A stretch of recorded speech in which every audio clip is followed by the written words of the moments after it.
দিতে বসেছেন, সেই শব্দবাক্য বিধানসভার কার্যবিবরণী থেকে বাদ গেছে, বাদ যায়নি। স্বাভাবিকভাবে আনসারুল বাংলা যেমন বিপজ্জনক, তেমনি তৃণমূল কংগ্রেসও ভারতবর্ষের কাছে একটি বিপজ্জনক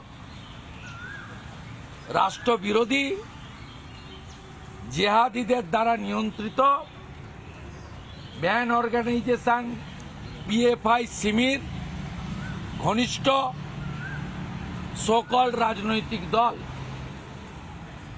যাদের মেয়র মন্ত্রী দাওয়াতে ইসলামের আহ্বান করেন। তিনি কলকাতা মহানগরের মেয়র থাকেন, মমতা ব্যানার্জির ঘনিষ্ঠ বৃত্তের পাওয়ারফুল ক্যাবিনেট মিনিস্টার। শাসক দলের তরফ থেকে অভিযোগ করা হচ্ছে যে বহিরাগতরা এই এলাকায় ঢুকছে এবং বিএসএফ কে রেখে দেওয়ার জন্য। শাসক দল টল কিছু নয়, ইন্টারন্যাশনাল নেতা বলছে, তার নাম আপনি বললে আমি বলবো না বলে এসব বলছে। ওদের কথার উত্তর দেওয়ার কোনো দরকার নেই। শোভনদেব চট্টোপাধ্যায় একই অভিযোগ বলছে বাইরের লোকেরা ঢুকে এই কাজ এলাকার লোকেদের কাউকে চেনে না যারা গন্ডগোল করছে।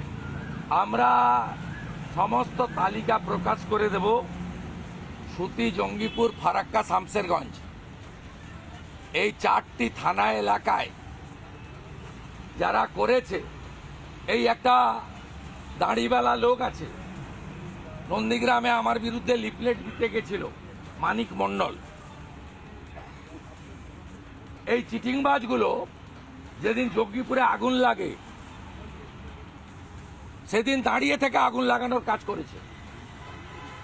50,000-এর বেশি লোককে জড়ো করে আগুন লাগানোর কাজ করেছে। আমরা চাই এনআইএ দ্রুত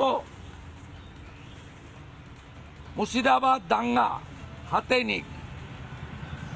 আমি ধন্যবাদ জানাবো কেন্দ্রীয় স্বরাষ্ট্র দপ্তরকে।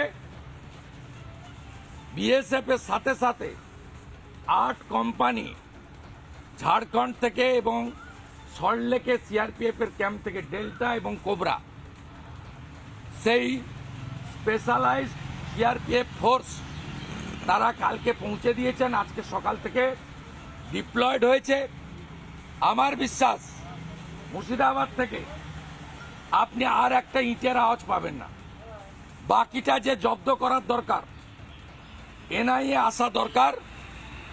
100 কোটি টাকার প্রপার্টি নষ্ট করেছে হিন্দুদের, 100 কোটি টাকার। 12-14 বছরের বাচ্চাদেরকে উস্কে একাধিক হিন্দু লোকের দোকান বাড়ি, ভালো ভালো শপিং মল তৈরি করেছিল, ওষুধের দোকান, কাপড়ের দোকান, জুতোর দোকান, ঠিক বাংলাদেশ থেকে, বাংলাদেশ স্টাইলে। এই চোরেগুলো ভিখারি ঢুকে ঢুকে লুট করেছে। নানা ধরনের কন্টেন্ট দেখার জন্য লাইক করুন, শেয়ার করুন আমাদের ফেসবুক পেজ, সাবস্ক্রাইব করুন আমাদের ইউটিউব চ্যানেল। পাশাপাশি অন্যান্য ব্রেকিং নিউজের জন্য অবশ্যই চোখ রাখুন রিপাবলিক বাংলায়।